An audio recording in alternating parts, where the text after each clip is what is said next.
سبحان اللہ وبحمدہ سبحان اللہ العظیم اشہد ان لا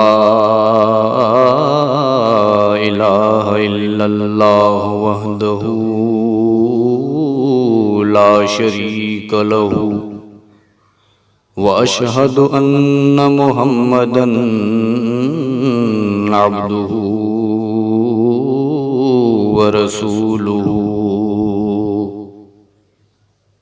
اللہم صل علی محمد النبی وازواجہ امہات المؤمنین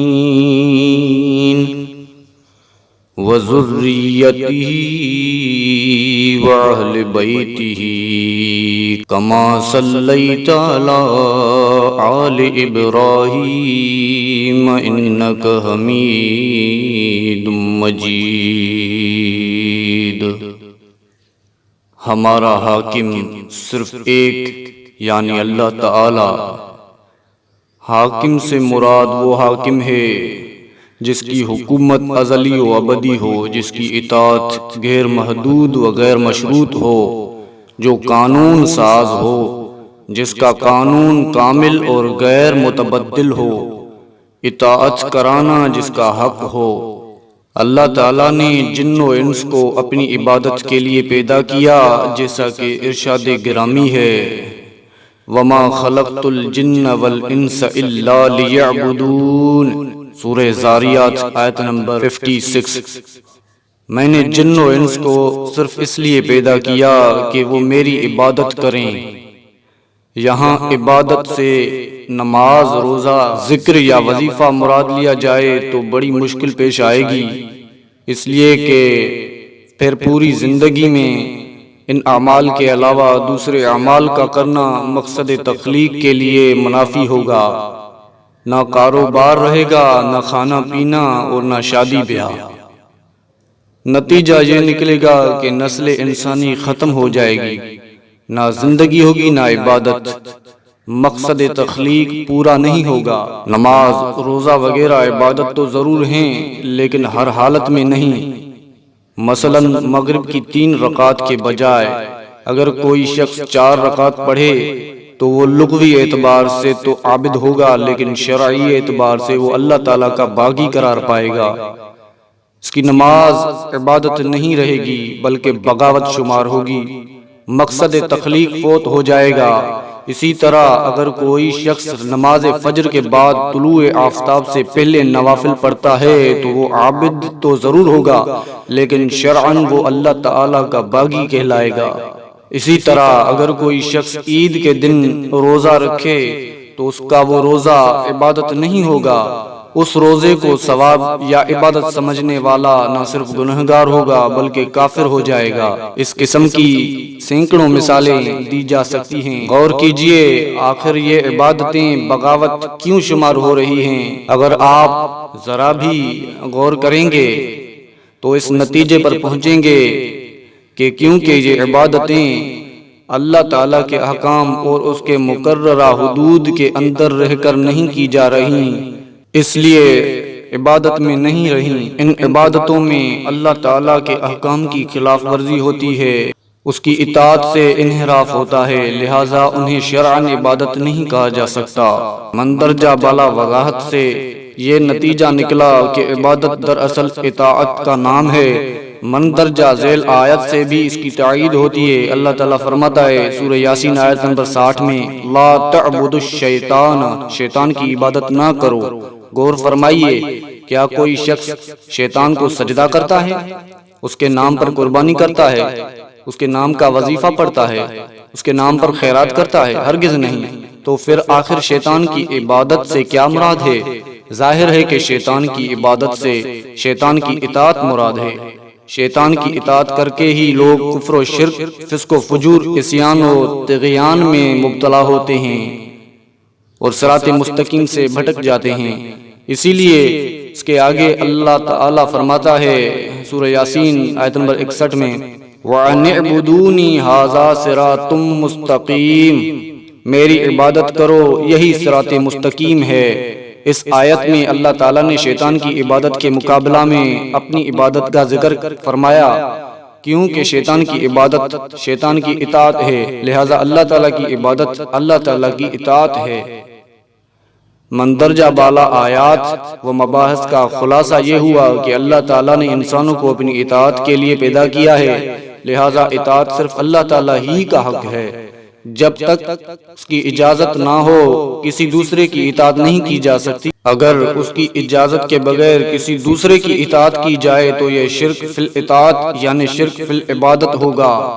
اور اس شرک سے بڑا اور کون سا شرک ہوگا کہ جس شرک سے مقصد حیات ہی تاؤ بالا ہو جائے۔ اللہ تعالیٰ فرماتا ہے سورہ حج میں آیت نمبر 34 میں فَإِلَٰهُكُمْ إِلَٰهٌ وَاحِدٌ فَلَهُ أَسْلِمُوا، تمہارا حاکم صرف ایک ہے، لہذا صرف اسی کی اطاعت کرو۔ اسی اطاعت کا دوسرا نام اسلام ہے۔ اسلام کے معنی ہیں اللہ تعالیٰ کی فرما برداری، لہذا جو شخص اللہ تعالیٰ کی فرما برداری کرتا ہے وہ مسلم ہے، اور جو اطاعت الہی سے منہ موڑتا ہے وہ غیر مسلم ہے۔ اس مقصد سے اس نے مقصد حیات کو پس پشت ڈال دیا، وہ باغی ہے کہ اپنے خالق کے آگے سر تسلیم خم نہیں کرتا۔ اسلام ہی وہ ضابطہ حیات ہے جس کے مطابق ہر شخص کو اپنی زندگی گزارنی چاہیے۔ اگر زندگی کے تمام کاروبار میں اللہ تعالیٰ کی اطاعت جلوگر ہو تو وہ تمام کاروبار عبادت ہوگا۔ نماز اگر اللہ تعالیٰ کے حکم کے مطابق ادا کی گئی تو نماز عبادت ہے۔ روزہ اگر اللہ تعالیٰ کے حکم کے مطابق رکھا گیا تو روزہ عبادت ہے۔ تجارت اگر اللہ تعالیٰ کے حکم کے مطابق کی گئی تو وہ تجارت عبادت ہے۔ اسی طرح زندگی کے تمام کام، چلنا پھرنا، سونا جاگنا، اٹھنا بیٹھنا، کھانا پینا، شادی بیاہ، لین دین، طلاق و عتاق، جنگ و جدال، بغض و عناد، محبت و مساوات وغیرہ اگر اللہ تعالیٰ جل جلالہ کے احکام کے مطابق کیے جا رہے ہیں تو وہ سب عبادت ہیں۔ اسی طرح تمام زندگی عبادت بن جائے گی اور مقصد تخلیق پورا ہو جائے گا۔ رسول اللہ صلی اللہ علیہ وسلم فرماتے ہیں صحیح البخاری کتاب الایمان میں انک لن تنفق نفقۃ تبتغی بها وجہ اللہ الا اجرت علیہا حتی ما تعجل فی امرأتک، تم جو خرچ بھی اللہ کو خوش کرنے کے لیے کرو گے اس پر تمہیں ضرور ثواب دیا جائے گا، یہاں تک کہ اس لقمہ پر بھی تمہیں ثواب دیا جائے گا جو تم اپنی بیوی کے منہ میں دو گے۔ اللہ تعالیٰ کی اطاعت اللہ تعالیٰ کے قانون پر عمل کرنے سے ہوتی ہے۔ اس قانون کا بنانے والا خود اللہ تعالیٰ ہے، جیسا کہ اس کا ارشاد گرامی ہے سورہ شورى آیت نمبر 13 میں شرع لکم من الدین، اللہ نے تمہارے لیے دینی قوانین بنائے۔ قانون سازی میں کوئی اللہ تعالیٰ کا شریک نہیں، یہ قانون خالص اللہ تعالیٰ کا ہے، جیسا کہ وہ خود فرماتا ہے سورہ زمر آیت نمبر 3 میں الا للہ الدین الخالص، خبردار ہو جاؤ دین خالص اللہ کے لیے ہے۔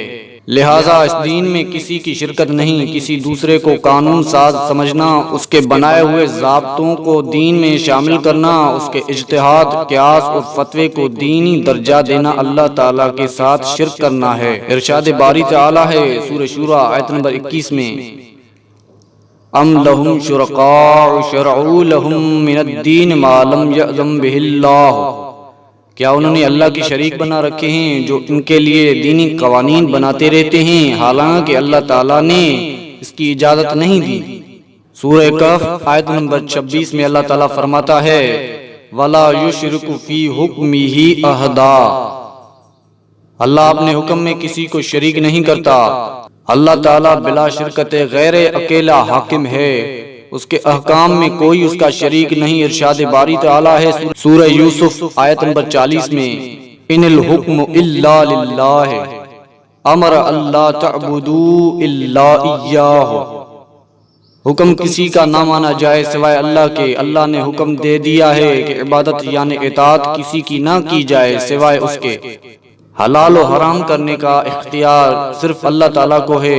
اللہ جل جلالہ فرماتا ہے سورہ نحل آیت نمبر 116 میں ولا تقولوا لما تصف السنتكم الكذب هذا حلال وهذا حرام لتفتروا على الله الكذب، اپنی زبانوں سے یوں ہی نہ کہہ دیا کرو کہ یہ حلال ہے اور یہ حرام ہے، یہ تو اللہ تعالیٰ پر بہتان ہے کہ بغیر اس کے حکم کے تم خود حلال و حرام کا فیصلہ کر کے اسے اللہ کی طرف منسوب کر دو۔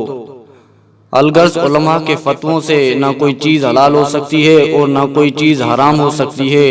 حلال وہ ہے جسے اللہ تعالیٰ حلال کہے، حرام وہ ہے جسے اللہ تعالیٰ حرام کہے۔ قاضی کے فیصلے سے بھی نہ کوئی چیز حلال ہو سکتی ہے اور نہ کوئی چیز حرام ہو سکتی ہے۔ قاضی کا فیصلہ ہو سکتا ہے، قانون نہیں بن سکتا۔ اگر وہ فیصلہ صحیح ہے تو فبہا، اگر صحیح نہیں تو مسترد کر دیا جائے گا۔ اگر وہ غلطی سے نافذ بھی ہو گیا تو اس کا نفاذ عارضی ہوگا۔ وہ قاضی خود بھی اسی قسم کے دوسرے مقدمے میں اپنے گزشتہ فیصلہ کے خلاف فیصلہ کر سکتا ہے، دوسرا قاضی بھی اس کے فیصلے کے خلاف فیصلہ کر سکتا ہے۔ قاضی کے فیصلہ کو ابدی قانون کی حیثیت حاصل نہیں ہوگی۔ ابدی قانون صرف اللہ تعالیٰ کا نازل کردہ قانون ہے، جو اس قانون کے مطابق فیصلہ کرتا ہے وہ مسلم ہے، اور جو اس کے خلاف فیصلہ کرتا ہے وہ مسلم نہیں۔ اللہ تعالیٰ فرماتا ہے سورہ مائدہ آیت نمبر 44 میں، وَمَن لَّمْ يَحْكُم بِمَا أَنزَلَ اللَّهُ فَأُولَٰئِكَ هُمُ الْكَافِرُونَ، جو لوگ اللہ کے نازل کردہ قانون کے مطابق فیصلہ نہیں کرتے ایسے لوگ کافر ہیں۔ صرف اللہ تعالیٰ کے نازل کردہ قوانین کی پیروی کرنی چاہیے، یہی اصل توحید ہے۔ دوسری چیزوں کی پیروی حرام ہے۔ اللہ تعالیٰ فرماتا ہے سورہ اعراف آیت نمبر 3 میں، اتبعوا ما انزل الیکم من ربکم ولا تتبعوا من دونہ اولیاء، اس قانون کی پیروی کرو جو تمہارے رب کی طرف سے تم پر نازل کیا گیا ہے، اور اس کے علاوہ کسی ولی کی پیروی نہ کرو۔ اللہ تعالیٰ کا قانون ہی ہر معاملہ میں آخری سند ہے، کسی دوسرے کے فتوے یا رائے کو آخری سند قرار دینا شرک ہے۔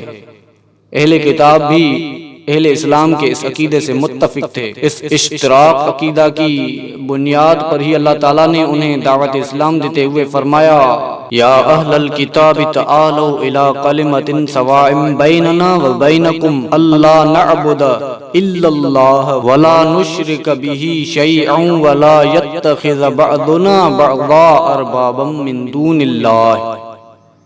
اے اہل کتاب، ایک ایسی بات کی طرف آؤ جو ہم میں اور تم میں مشترک ہے، ہم بھی مانتے ہیں اور تم بھی مانتے ہو، وہ یہ کہ ہم اللہ کے علاوہ کسی کی عبادت نہ کریں، اس کے ساتھ کسی قسم کا شرک نہ کریں، اور نہ آپس میں ایک دوسرے کو اپنا رب بنائیں۔ اس اشتراک فی العقیدہ کے باوجود وہ عملاً شرک میں مبتلا تھے۔ اللہ تعالیٰ کے علاوہ کسی کو اپنا رب نہ بنانے کے عقیدے کے باوجود وہ اپنے علماء و مشائخ کو اپنا رب بنائے ہوئے تھے۔ اللہ تعالیٰ فرماتا ہے، اتخذوا احبارهم ورهبانهم اربابا من دون اللہ والمسیح ابن مریم وما امروا الا لیعبدوا الہا واحدا لا الہ الا هو سبحانہ اما یشرکون۔ یہ سورہ توبہ آیت نمبر 31 میں انہوں نے اپنے علماء و مشائخ کو اللہ کے علاوہ اپنا رب بنا رکھا ہے، اور عیسیٰ ابن مریم کو بھی، حالانکہ انہیں تو یہ حکم دیا گیا تھا کہ وہ ایک الہ کی عبادت کریں، یعنی ایک حاکم کی اطاعت کریں۔ حاکم کوئی نہیں سوائے اللہ کے، لیکن وہ اس توحید پر قائم نہیں رہے۔ انہوں نے علماء و مشائخ کو حاکم بنا کر شرک کیا۔ اللہ ان کے شرک سے پاک ہے۔ خلاصہ یہ ہوا کہ حاکم صرف اللہ تعالیٰ ہے، اطاعت صرف اللہ تعالیٰ کا حق ہے، آخری سند صرف اللہ تعالیٰ کا فرمان ہے۔ دوسرے کو اطاعت کا مستحق سمجھنا، اس کی رائے اور فتوے کو آخری سند قرار دینا، اللہ تعالیٰ کے ساتھ شرک کرنا ہے۔ یہ شرک فی العبادت ہے، اسے شرک فی الاطاعت بھی کہہ سکتے ہیں، اور شرک فی الحکم اور شرک فی التشریع بھی سمجھ سکتے ہیں۔ اللہ تعالیٰ ہی حاکم حقیقی ہے، اللہ تعالیٰ کی اطاعت دائمی اور ابدی ہے، اللہ تعالیٰ کی اطاعت مستقل، غیر مشروط اور لامحدود ہے۔ اللہ تعالیٰ کی اطاعت زمان و مکان کے ساتھ مقید نہیں، اللہ تعالیٰ ہی کی اطاعت سے دنیا و آخرت میں فلاح ہے، کیونکہ اللہ تعالیٰ ہی اصل اطاعت کا مستحق ہے۔ لہذا کسی دوسرے کی اطاعت صرف اس حالت میں ضروری ہے جب اس کی اطاعت کا حکم اللہ تعالیٰ خود دے دے۔ اللہ تعالیٰ نے اپنے احکام کی بجاوری کے لیے اپنے رسولوں کی اطاعت کو فرض قرار دیا، لہذا رسولوں کی اطاعت بحکم الہی فرض ہے۔ جماعت المسلمین کی دعوت یہی ہے کہ ہم سب مل کر اللہ اکیلے کو حاکم مانیں، حاکمیت صرف اللہ تعالیٰ کے لیے تسلیم کریں، صرف اللہ تعالیٰ کے منزل کردہ قانون پر چلیں۔ اللہ تعالیٰ کا قانون صرف قرآن و حدیث میں محفوظ ہے، قرآن و حدیث ہی منزل من اللہ ہیں۔ انہی دو چیزوں میں اللہ تعالیٰ نے اپنے دین کو مکمل کیا تھا۔ انہی دو چیزوں کو ہم واجب التعمیل سمجھیں، فرقہ وارانہ مذاہب کو بالائے طاق رکھ دیں، فرقہ بندی کو ختم کر دیں، اللہ تعالیٰ ایک ہے اس کو حاکم مان کر ایک ہو جائیں۔ جماعت المسلمین کی دعوت کو قبول فرمائیے اور اس کے ساتھ تعاون فرمائیے۔ اقول قولی ھذا واستغفر اللہ۔